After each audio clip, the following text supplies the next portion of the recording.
মোৰ নাম জামাল হক। জামাল হক। মই প্ৰেচিডেণ্ট হিচাপে কোন দলৰ পৰা? মই 112 নং আনন্দনগৰ বাঙালীপাৰা গাঁও পঞ্চায়তৰ পৰা। কোন দলৰ পৰা? মই নিৰ্দলীয় ইণ্ডিপেণ্ডেণ্ট। আপুনি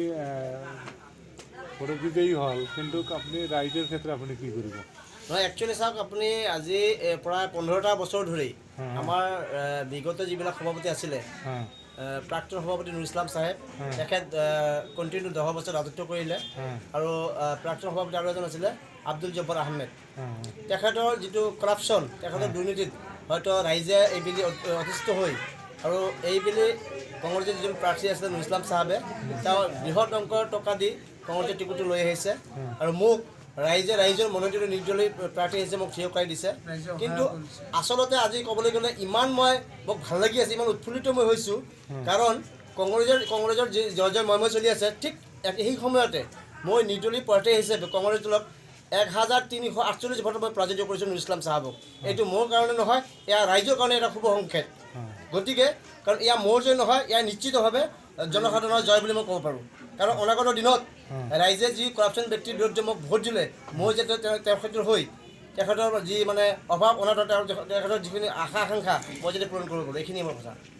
আৰু কথা হ'ল, আপুনিতো কংগ্ৰেছৰ কোনো প্ৰাৰ্থীত্ব দাবীদাৰ আছিল? হয়, মই আছিলোঁ। মই কংগ্ৰেছ দলৰ টিকেটৰ প্ৰাৰ্থীদাৰ আছিলোঁ। কিন্তু মোৰ পৰা যেতিয়া তেওঁলোকে 15 লাখ টকা বিচাৰিছিলে, তেতিয়া মই এটা কথা ভাবিছোঁ যে মই যিহেতু ৰাইজৰ সেৱা কৰাৰ উদ্দেশ্যে মই ৰাজনীতিত নামিছোঁ। আপোনালোকে ভালকৈ গম পায় যে মই বিগত দিনত অসম সংখ্যালঘু আমচুৰ এজন all Assam assistant general secretary মই হিচাপে কাম কৰিছিলোঁ।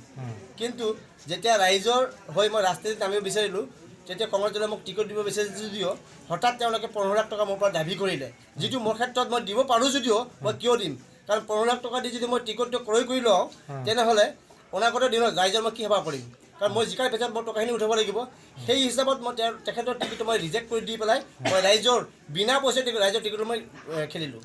খেলাৰ পিছত ৰাইজে মোক পূৰ্ণ সমৰ্থন জনালে, আৰু ৰাইজৰ পূৰ্ণ সমৰ্থনত আজি হয়তো মই ক'ব গ'লে হয়তো ইমান ভোট মই পাইছোঁ, মই নিজে আচৰিত হৈছোঁ যে যিজন কংগ্ৰেছৰ প্ৰাৰ্থী আছিলে তেওঁ সৰ্বমুঠ ভোট পাইছে 1588, আৰু মই পাইছোঁ নিৰ্দলীয় প্ৰাৰ্থী হিচাপে 2936। আৰু আপুনি এতিয়া যে জিকিলে, আপুনি কোনোবা দলত আপুনি যাব নেকি? নিশ্চয় দল এটা যাব লাগিব, কিন্তু এইটো মোৰ কথা নহয়। এতিয়া যিবিলাক ৰাইজে মোক ইমান কষ্ট আৰু চেষ্টা কৰি পেলাই আজি জয়লাভ কৰালে, তেখেতক লৈ মই এটা আলোচনা কৰি নিশ্চয় এটা ভাল সিদ্ধান্ত লৈ পেলাই ভাল এটা দলত যোগদান কৰিব লাগিব। আৰু আপোনাৰ দলীয় টিকটৰ কাৰণে যে টকা পইচা দাবী কৰিছিলে, সেইটো কোনে দাবী কৰিছিল? নহয়, এতিয়া মই নকওঁ, এইটো অলৰেডি আপোনালোকে গমেই পায়, কোনে কৰিছে ধুবুৰী জিলাত নিশ্চয় গম পায়। গতিকে তাৰ প্ৰত্যুত্তৰ এইবাৰ বেলটৰ যোগেদি ৰাইজে কিন্তু প্ৰত্যুত্তৰ দি দিছে, মই ক'ব নাযাওঁ। ঠিক আছে, তেনেহ'লে আপুনি অনাগত দিনত কি কৰিব? মই অনাগত দিনত ৰাইজৰ হৈ কাম কৰি যাম। আৰু মই ভাবোঁ যে আমাৰ আনন্দনগৰ বাঙালীপাৰা পঞ্চায়তখন যিমান দুৰ্নীতি চলি আছিলে, এই দুৰ্নীতিমুক্ত আৰু কিছুমান দালাল আছে, দালালমুক্ত পঞ্চায়ত গঢ়ি তোলাৰ মোৰ একমাত্ৰ লক্ষ্য।